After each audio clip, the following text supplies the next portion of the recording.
Yang pertama adalah setiap saya beli barang ya, setiap saya beli barang baik handphone atau apa biasanya cepat rusak gitu. Cepat rusak kayak gitu. Satu. Yang kedua ini yang paling parah yaitu adalah hancurnya rumah tangga kita yang pertama, Pak. Itu efek dari riba. Kita punya kartu kredit, Pak, sampai 6 sampai 8. Kartu kredit itu sampai 8 biji? Iya, 6 sampai 8. 6, 8? Iya, Pak.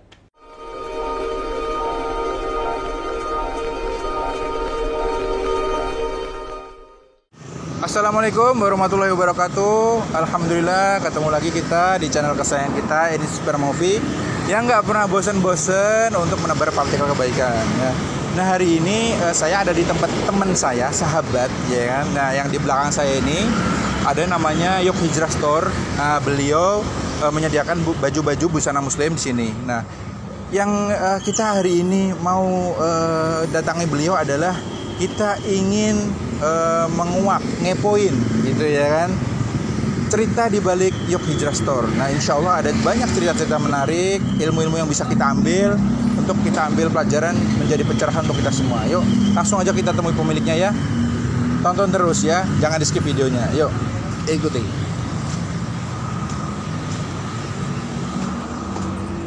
Assalamualaikum warahmatullahi wabarakatuh. Masya Allah. Masya Allah. Alhamdulillah hari ini dapat rezeki ketemu Mas Isa. Bagaimana kabarnya hari ini? Alhamdulillah baik, Pak. Masya Allah. Tuh coba lihat teman-teman tuh. Masya Allah tuh kan. Tokonya bersih banget, di sini ber-AC dingin, dan di sini baju-bajunya tuh bagus-bagus banget. Iya, Pak. Dan meskipun bagus-bagus dan keren-keren, harganya nggak bikin kita kabur. Betul. Insya Allah harga merakyat, Pak. Masya Allah, luar biasa. Nah, tapi hari ini nih Mas Isan, kita boleh nggak mau nanya-nanya nih cerita di balik Yuk Hijrah Store? Bisa, Pak. Bisa. Boleh ya? Boleh. Nah, kita ngobrol-ngobrol di mana? Di belakang saja, Pak. Belakang aja. Oke, ikuti teman-teman. Iya, Kalau mari. Alhamdulillah Mas Isan. Alhamdulillah. Aduh, terima kasih udah dikasih waktu dan kesempatan ini untuk ketemu nih. Hari ini nggak lagi sibuk ya? Insya Allah tidak, Pak. Masya Allah, luar biasa sekali. Sekarang udah jadi pengusaha nih. Alhamdulillah. Masya Allah, alhamdulillah. Nah, teman-teman, ketika kita menyerahkan diri pasrah kepada Allah, memang ngikutin maunya Allah, insya Allah akan tuntun kita untuk meraih jalan yang terbaik, Mas Isan ya. Nah, jadi untuk mencapai yang seperti ini, liku-likunya panjang ya Mas Isan ya? Panjang sekali. Masya Allah. Nah, namanya Yuk Hijrah Store. Yuk Hijrah Store. Iya, Pak. Ada kata-kata hijrah di situ. Betul. Pasti ada sesuatu nih dengan hijrah ini. Betul, Pak. Nah, berbicara terkait hijrah, Mas Ihsan ini kan termasuk yang pernah menjalani perjalanan lah ya terkait riba ini. Pernah kerja di salah satu bank ternama, ya kan. Nah, kemudian tentunya ya di situ pasti enak ya, zona nyaman lah kalau orang bilang ya kan, gaji lumayan, kerja di gedung yang bagus gitu kan. Nah, kemudian suatu saat pian total mau ninggalin itu semua gitu loh. Padahal waktu itu kan usaha belum ada.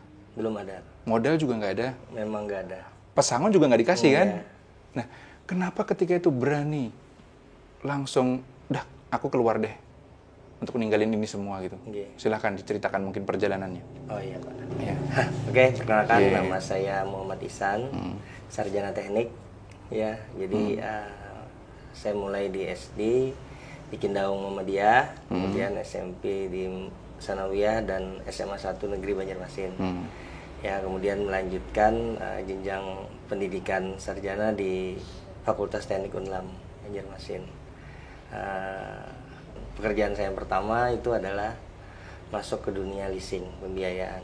Oh, pembiayaan dulu sebelum bank ya? Pembiayaan. Oh, iya, iya. Jadi kurang lebih 2 tahun di sana dan menikmati ya lumayan juga gaji di sana. Itu kisaran umur berapa itu? Umur kisaran sekitar 25-26. 25-26 ya? Iya, 27 saya menikah. Untuk menikah pertama itu Pak.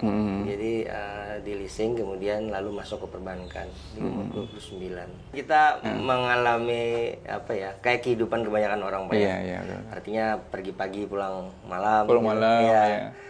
Orang kantoran banget ya? Iya, orang kantoran. Dan kita juga punya gaya hidup juga waktu itu kan sama istri saya juga kerja waktu itu. Dan kok kenapa ada rasa yang hilang Pak. Ya, itu kita rasakan juga. Selain marketing kita juga menagih Pak. Nah saat menagih itu saya mulai merasakan ada hal yang hilang. Yang kita dulu punya rasa menyayangi. Nah disitulah kita mikirnya ini adalah pekerjaan. Pernah ada pengalaman pahit Pak. Pengalaman pahit dalam artian kita melihat ada seorang nasabah kita yang dianggap anak lah sama beliau. Artinya sebenarnya hubungannya baik awalnya. Baik sekali Pak. Jadi kita kalau istirahat kadang-kadang dikasih makan sama beliau. Jadi kita anggap rumah beliau itu seperti rumah sendiri. Nah suatu ketika beliau putus kontrak di usaha pertambangan. Dan pada akhirnya pinjaman-pinjaman beliau seperti mobil, motor akhirnya disita oleh bank. Karena tidak bisa memenuhi pembayaran. Nah dan disitulah dilema saya karena Ikam dulu ku anggap anak dan sekarang Ikam memusuhi Kusan. Nah ini pukulan telak bagi Lun yang sampai sekarang ya mungkin orang itu tidak menegur kita. Dan rumah beliau disita Pak. Itu yang memang wajar bagi mereka pelaku, bagi mereka yang meminjam uang ke salah satu perbankan. Ketika usahanya bangkrut dengan jaminannya rumah, itu akan disita. Jadi di situ titik awal Mas Ihsan agak merasakan kok ada yang rasanya nggak enak di hati gitu. Iya, ada yang nggak beres nih. Nggak beres ini dengan kerjaan ini gitu ya. Tapi ketika itu belum paham riba nih. Belum paham riba. Belum saya hijrah menganggap ya. riba itu adalah bukan riba ya. Saya menganggap bahwa kerja di perbankan itu adalah bekerja seperti kebanyakan orang, Pak. Ya biasa-biasa aja. Iya, biasa-biasa aja. Kita kan kerja. Kalau memang hukum riba sih dengar. Tapi belum terlalu paham. Belum. Kita juga memang tidak terlalu memperdalam agama, Pak. Jadi bagi kita ya bekerja pagi, pulang seperti biasa. Sabtu Minggu libur kan, ya seperti itulah kehidupan biasa normal. Sampai akhirnya saya merasakan ada hal yang kurang enak. Titik balik saya itu waktu ada kajian tablik akbar, Pak. Perdalam judulnya gini. Tentang Syiah dulu di Masjid Hasanuddin Majdi. Ya kita datang ke sana, kita daftar, kemudian ada 3 orang pembicara. Salah satunya Ustadz Fahmi Salim, Ustadz Ahmad Zainuddin, sama Ustadz Herullah. Nah dari penceramah tadi ada salah satu penceramah yang buka kitab, Pak. Jadi beliau baca kitab Arabnya. Di situ saya mulai tertarik bahwa ternyata agama yang saya pikir ini cuma dipelajari oleh orang-orang tua, ternyata agama itu ilmiah. Ilmiah sekali penjelasannya. Membuat Jadi, kita penasaran, pengen tahu gitu. Karena jujur Pak ya, selama ini saya cuma belajar tematik, maksudnya cuma belajar datang dengarkan Ustadz ngomong apa, ya kita udah dengarkan. Kita duduk di belakang, kita dengarkan. Tapi dengan Ustadz ini kita diajak untuk membedah agama, dan disitulah saya mulai tertarik untuk ternyata banyak kitab toh agama ini. Nah akhirnya saya belajar dengan mengikuti kajian beliau, Ustadz Ahmad Zainuddin, dan disitulah saya mengenal ada tentang hukum riba. Jadi saya akhirnya belajar tentang riba, dan perjalanan hidup itu tidak langsung keluar juga, Pak. Mungkin dilemanya sekitar 6-8 bulan. Jadi ketika mendengar pemaparan tentang riba itu, apa yang dirasain ketika itu? Apa ya, Pak ya? Yang paling saya sedih ya, Pak ya, itu saat mengetahui itu bahwa pelaku riba itu di sebuah ayat itu diajak perang oleh Allah. Itu yang saya sangat takut, karena apabila kita diajak perang sama Allah kan nggak mungkin menang kan. Nggak mungkin menang. Yang kedua, berdiri seperti anjing gila itu di akhirat nanti, yang ini yang paling parah nih, ya dimasukkan ke neraka jahanam. Ini yang setiap malam Pak. Membayangi ya? Iya, setiap malam selama saya mengetahui hukum tersebut, saya hampir tidak pernah capai target lagi Pak saat bekerja di. Karena nggak fokus? Karena nggak fokus. Kepikiran itu, kepikiran. Aduh gimana gitu. Okay. Dan akhirnya selang bercerita, bos juga mungkin kok melihat ya anak kenapa karyawan satu ini. Dan akhirnya ya kita memutuskan untuk keluar dengan bermodal nekat sebenarnya. Nekat ya. Iya, karena kondisi anak pertama baru lahir. Anak jadi pertama? istri lagi hamil Pak. Pada saat anak pertama mau melahirkan, saya berhenti. Sempat ngomong keluarga Pak. Jadi yang agak saya sedih adalah mungkin keluarga saya ngomong gini, bahasa Banjar Pak. Iya bahasa Banjar. Bungul ini Ikam di saat kondisi lagi Ikam perlu anak Ikam perlu makan, Ikam malah keluar dari pekerjaan itu. Orang masuk ngalih, Ikam keluar begitu mudah. Iya. Dan itulah yang menampar saya dalam artian saya harus membuktikan. Jadi niat saya juga karena Allah, dan saya yakin bahwa apabila yang kita lakukan karena Allah, pasti Allah akan ngasih jalan. Masya Allah, luar biasa sekali. Jadi ketika itu pokoknya merem aja ya. Pokoknya Allah, insya Allah pasti akan jamin masa depan kita. Percaya dengan itu. Setelah saya keluar 1 bulan lebih, saya cari kerja, mungkin di bulan ketiga dipanggil Pak. Alhamdulillah. Jadi pada saat istri sudah melahirkan, saya dipanggil kerja di sebuah pergudangan tepung. Kan apa namanya kan katanya sempat ini jual pentol juga katanya. Iya Pak. Kan ini transformasinya nggak gampang nih, dari orang kantoran kerja akhirnya jadi dagang kaki lima. Yang tadinya nyaman di kantor dingin, ini mungkin kalau pas panas ya kepanasan, mungkin hujan ya kehujanan gitu ya. Betul. Kan tadinya kan orang kan kalau mandang nih, wah kerja di bank gitu keren gitu.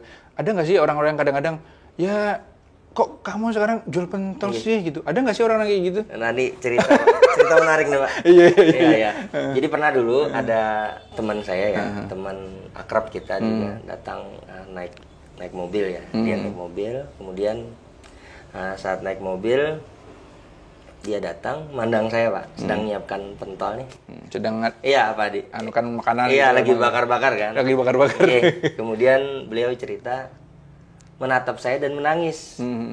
San, kok Ikam maunya kayak ini gitu. Kok kamu mau kayak gini gitu, iya, kayak gini gitu ya. Kok maunya kerjanya kayak gini.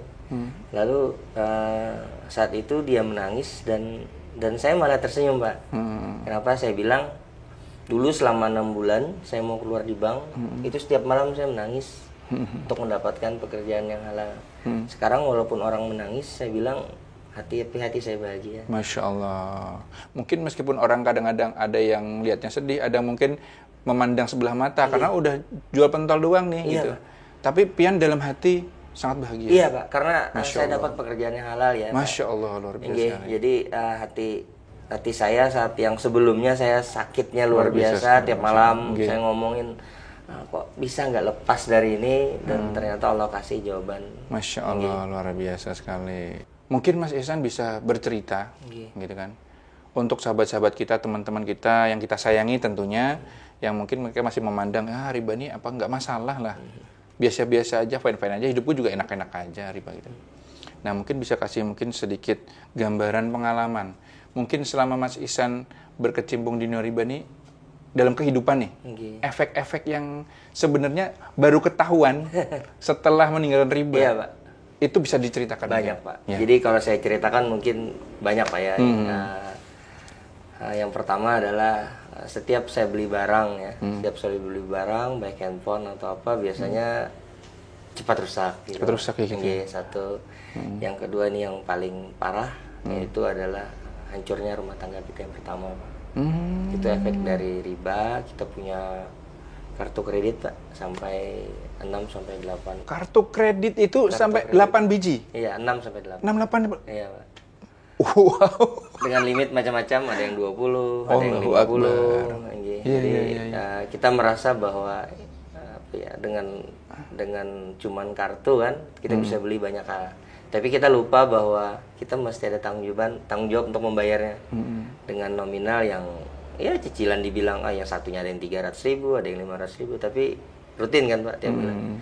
Dan itu hanya mengganggu hubungan kita juga, dan keluarga saya juga ada yang pinjaman di bank dengan jaminan rumah mertua waktu itu, dan akhirnya disita Pak.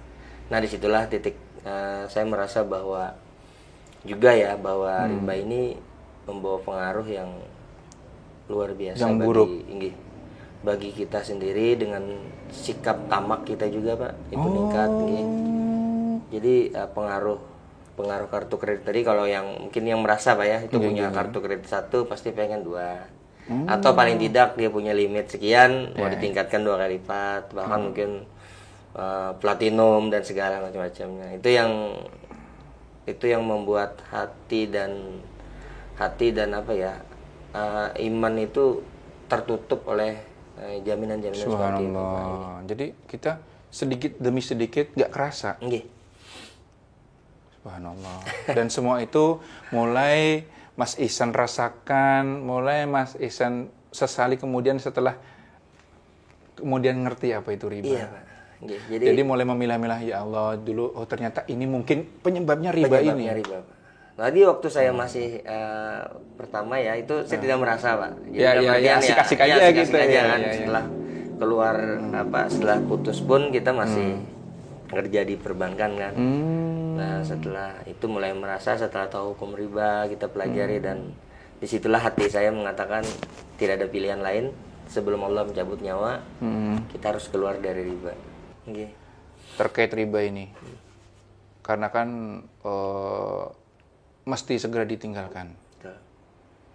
Terus juga untuk teman-teman yang mungkin sudah tahu riba gitu kan, tapi ragu-ragu gitu kan, aduh aku kalau ninggalin kerjaan ini gimana gitu. Nah ini pesan-pesan Mas Ihsan gimana nih buat sahabat-sahabat kita semua? Iya Pak ya, jadi kalau saya berpikir gini, saya dengar sebuah kajian gini dari Ustadz Nuzul Zakri, bahwa hari terindah dalam hidup itu sebenarnya bukan saat dilahirkan, tapi hari terindah dalam hidup itu adalah saat kita taubat. Masya Allah, dari segala macam hal-hal yang mengganggu pikiran kita. Jadi mungkin saya merasakan bahwa saat saya keluar dari riba, ya mungkin nih teman-teman mikir kan setelah keluar dari riba makan apa, tidak. Ya kita pasti makan. Kita pasti makan, cuman bedanya adalah apakah hati kita akan dicuci oleh Allah, kemudian hidup kita akan dicuci oleh Allah, dan tidak mungkin saya berpikir bahwa setiap kesulitan terus, nggak mungkin Pak. Pasti akan ada datang kemudahan-kemudahan. Dan pesan saya yang pertama adalah bahwa keluar dari riba itu tidak membuat Anda tidak bisa makan, tidak. Keluar dari riba akan membuat Anda jauh lebih bahagia dengan kehidupan yang saya punya keluarga yang bahagia. Alhamdulillah di pernikahan kedua kita memiliki 3 orang anak Pak. Hampir mungkin ya sekitar 6 tahunan kita bernikah yang kedua. Masya Allah. Kemudian hadiahnya banyak Pak. Setelah keluar dari riba, kemudian dapat keluarga yang bahagia. Kemudian usaha saya merasa saya ingin buktikan kepada kawan-kawan bahwa usaha yang saya rintis ini tidak satu pun berasal dari bank. Itu penting banget. Jadi pesan kedua bagi saya bahwa mulailah sesuatu itu dari bawah. Karena dari bawah itu akan nikmat setelah Anda sampai ke atas, Pak. Masya Allah. Dan nggak harus ngutang. Betul, Pak. Di bank. Masya Allah. Bisa ya? Bisa, Pak. Nah, tuh. Bisa gitu. Modalnya sebenarnya adalah menahan gaya hidup. Jadi setiap keuntungan, modal utama menahan gaya hidup.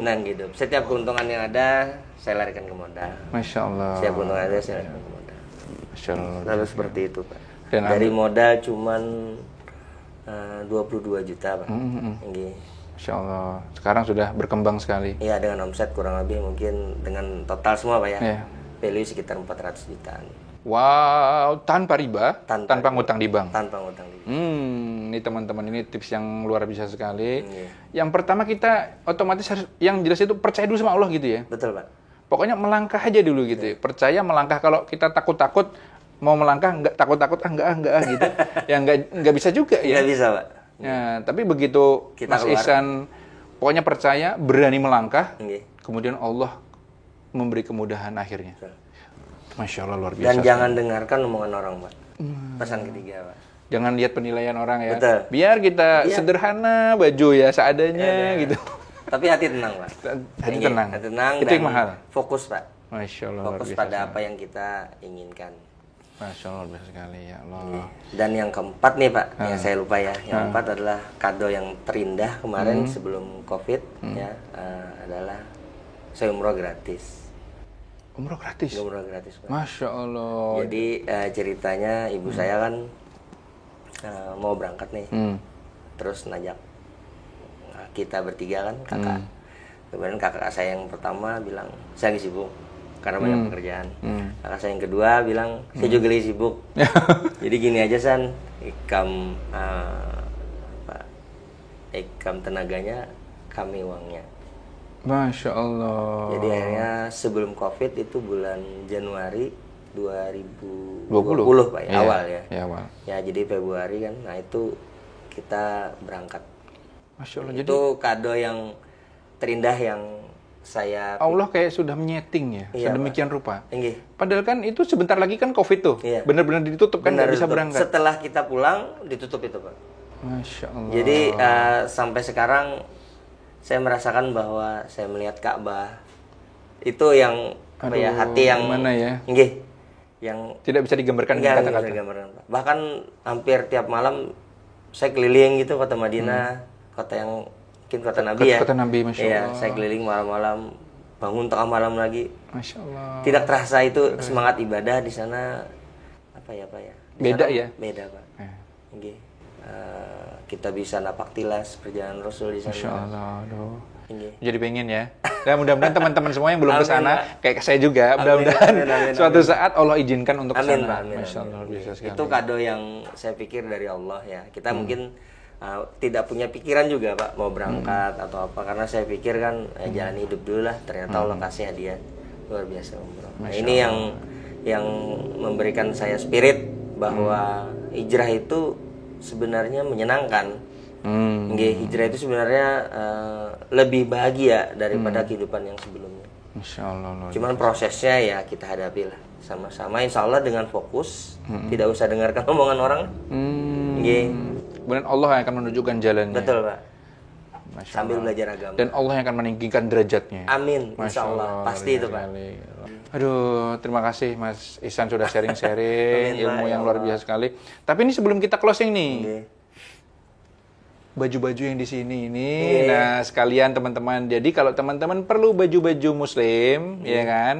Kenapa enggak datang di Yuk Hijrah Store? Ya, alamatnya di mana? Alamatnya di seberang Masjid Ar-Rahim Sultan Adam, tepat di samping Rumah Jakat. Di seberangnya masjid langsung ya? Iya, seberang Masjid Ar-Rahim, samping Rumah Jakat di Jalan Besar. Nah, jadi Parkirannya luas, Pak. Parkirannya luas dan seperti yang dilihat tadi, ruangannya bagus sekali, Insya Allah Pak. bersih. Masuk ke sini lepas sendal. Lepas sendal Pak. Masya Allah, luar biasa sekali. Kita pakai karpet. Pakai karpet. Nah, terus kisaran busana-busana Muslim yang dijual di sini kisaran harga berapa nih? Kisaran varian Pak. Ada yang di bawah 100 ribuan juga ada. Beberapa kemudian yang dari 100 sampai 200 ribuan. Nah, jadi istilahnya harganya terjangkau, Terjangkau. dengan model yang bagus, Insya kualitas Allah. yang pasti bagus juga. Insya Allah Pak. Masya Allah, luar biasa. Jadi buruan yang pengen nyari busana Muslim langsung ke sini aja. Oke. Dan di sini juga kita lihat ada buku-buku juga nih. Buku Pak. Ini dijual, Bu jual sama Al-Quran. sama Al-Quran juga dijual. Nah, jadi sudah kita dapat busana Muslim. Di Iya. sini juga banyak buku-buku bagus. Buku-buku kajian juga ada. Masya Allah. Jadi, Jadi yang perdalam agama lengkap banget. Insya Allah. Iya kan? Nah, kita siapkan. tunggu apa lagi? Dan Mas Ihsan sangat open sekali. Siap. Ya, kalau ada yang mau nanya-nanya langsung Mas Ihsan Siap. boleh. Nah, boleh Pak. Silakan sharing, datang langsung ke toko juga silakan. Sharing tentang apa aja boleh ya. Insya Allah. Mau tentang usaha, Nggih. mau tentang produk-produk juga pasti dijelaskan juga tentang Insya Allah. Masya Allah. Oke. Mas Ihsan terima kasih banyak. Sama-sama Pak Adi. Mudah-mudahan apa yang kita obrolin hari ini bermanfaat buat umat, Amin, amin, amin. buat sahabat-sahabat Inspirasi dimanapun berada mereka nonton. Nggih.